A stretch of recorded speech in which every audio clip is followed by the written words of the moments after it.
Assalamualaikum warahmatullahi wabarakatuh.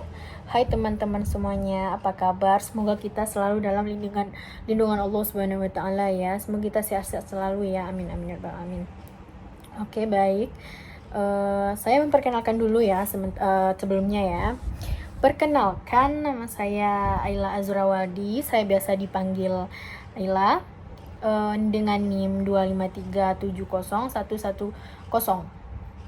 Pada kesempatan kali ini saya akan sedikit menjelaskan tentang ruang lingkup geografi.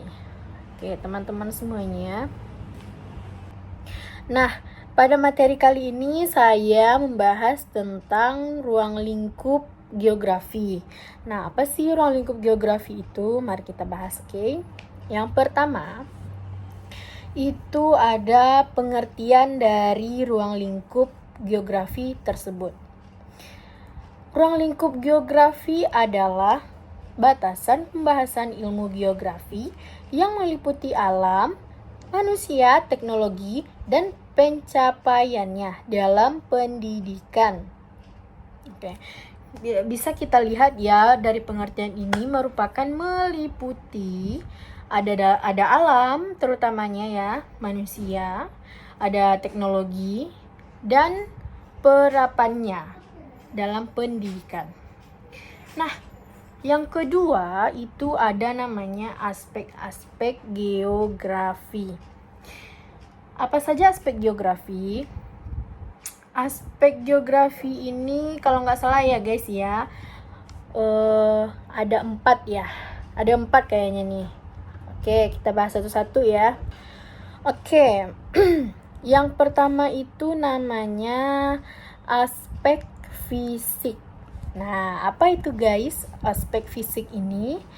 Aspek fisik ini tuh membahas tentang unsur alam seperti litosfer atau lapisan batuan. Nah, berarti aspek fisik ini membahas tentang alam, oke? Tentang isi alam.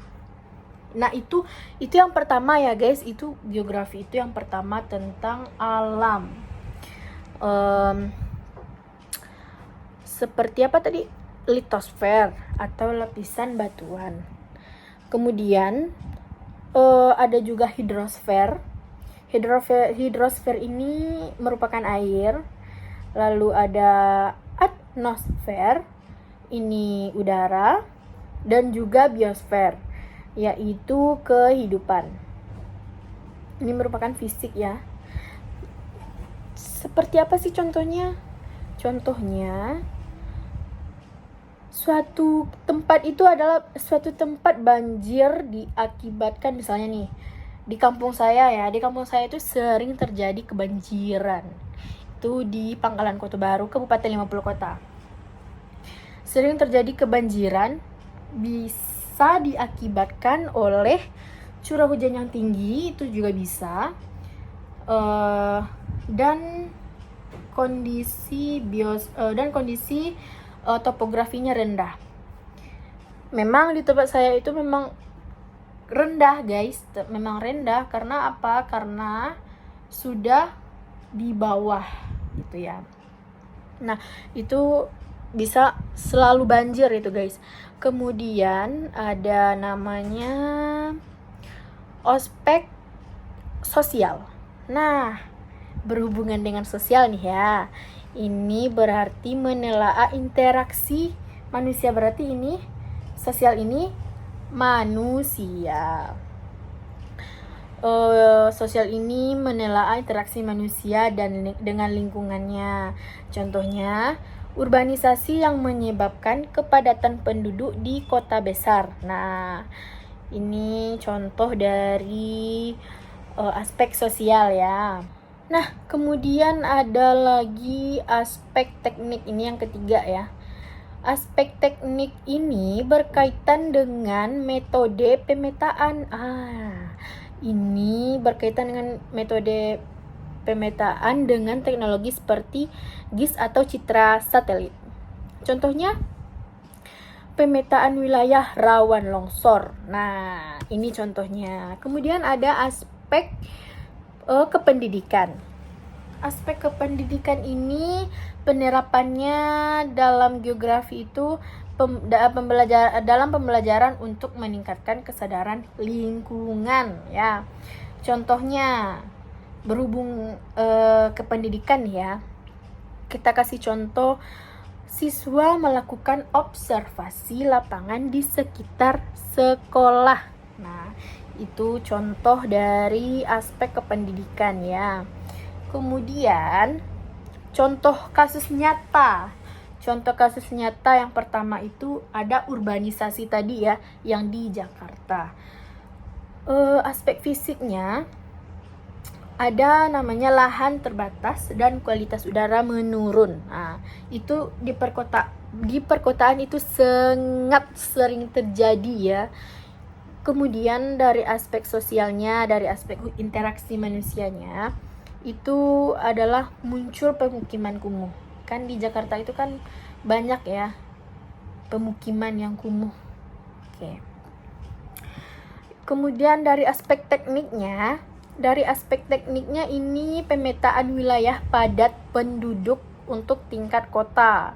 Lalu aspek kependidikannya, siswa belajar dampak urbanisasi agar lebih peduli pembangunan keberlanjutan. Kemudian yang kedua abrasi pantai. Nah, aspek fisiknya adalah pengikisan gurus pantai. Lalu ada aspek sosialnya, masyarakat kehilangan tempat tinggal. Nah, kasihan ya guys ya. Lalu aspek teknik. Nah, aspek teknik ini merupakan pemantauan contohnya ya, pemantauan abrasi dengan citra satelit. Nah, seperti aspek teknik yang apa tadi guys, yang dengan teknologi tadi. Nah, ini bisa dilakukan dengan teknologi citra satelit.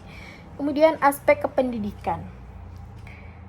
Contohnya pendidikan bahan studi lapangan mahasiswa.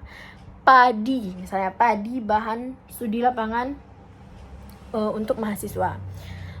Jadi kesimpulan yang bisa kita ambil dari pembahasan saya ini adalah bahwa ruang lingkup geografi ini mencangkup aspek fisik, sosial, teknik, dan kependidikan. Semua aspek ini saling berkaitan dan bisa kita lihat dalam berbagai kasus nyata di sekitar kita. Nah, yang utamanya nih ya, yang hubungan utamanya nih, tadi ada alam, manusia, teknologi dan penerapannya ya. Itu adalah kesimpulan dari materi saya ini. Dan juga untuk teman-teman semua, kalau memang teman-teman kurang memahami pembahasan saya, nah sekian dulu ya pembahasan dari saya. Jika ada kata-kata saya yang sulit dipahami, mohon dimaafkan ya, dan mohon dimaklumi. Cukup sampai di sini. Assalamualaikum warahmatullahi wabarakatuh. Dadah.